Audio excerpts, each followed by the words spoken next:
Since the return of sports on the island after a break due to the COVID-19 pandemic, those who have gotten the go-ahead have been struggling to get spectators at their events, with the exception of horse racing and the track and the field. Horse racing was the first sport to resume during the pandemic and had little problem in getting the government to allow fans inside Caymanas Park. In fact, anyone on a given day is free to attend racing without proof of vaccination or a negative COVID-19 test. Track and field seems to have an inside track too. They had fans at one stage in 2021 at the National Stadium. In June of last year, the J3As, after requesting funds for the national championships, were given the green light by the government to host approximately 5,000 fans at the National Stadium. The permission was granted but was turned down by the J3As, who decided that all arrangements could not be implemented in time. Hence, spectators were not allowed. The JFF, who have only had 5,000 vaccinated fans for one of their home games to date in the World Cup qualifiers, were recently denied funds for games against Mexico on January 27 and February 2 against Costa Rica. Then came the proverbial slap in the face on February 4, when the local government minister gave the Gibson-Makuk Relays organizers permission for 10,000 vaccinated fans on February 26 at the National Stadium.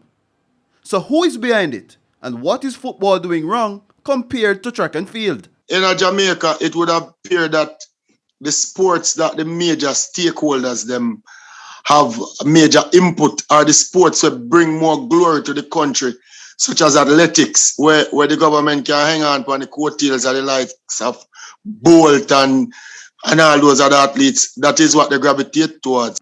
TVJ football analyst Bradley Stewart also weighs in on the situation. It's kind of a little strange that we was never afforded the opportunities for the national team. I don't know if it is other reasons than what has been said. I just find it kind of strange that this government doesn't seem that they are interested in the welfare of this nation in terms of our sporting endeavors. But Hanover FA Vice President Craig Oates says government is not serious about sports in the country. The government is just playing sports politics, and they're looking to, give the sports that they can get more recognition or more props from the go-ahead. But football, the poor man sports, is being held back. This was Sports Minister Olivia Babsy Grange when asked on Wednesday if the absence of fans affected the Reggae Boys. I think they played well. There were some moments that they missed, but I don't think it had anything to do with having spectators or not having spectators. The minister is like somebody who do not help to prepare the pot, but when the food cook, them come at the table and sit down and want to eat it. And that's very, very bad. Striker Michael Antonio has also voiced his opinion on Instagram, saying it's embarrassing to be battling against the people who are meant to be helping us. He went further by saying 2 massive games to get us to the World Cup, and the government gave us no support or no funds. Football must not be as important to them as it is to the nation and fans who supported the team. I have so much more to say, but I have said enough for now.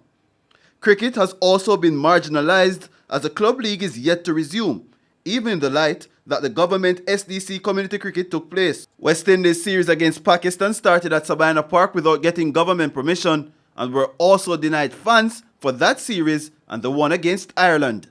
Jerome Foster, TVJ Sports.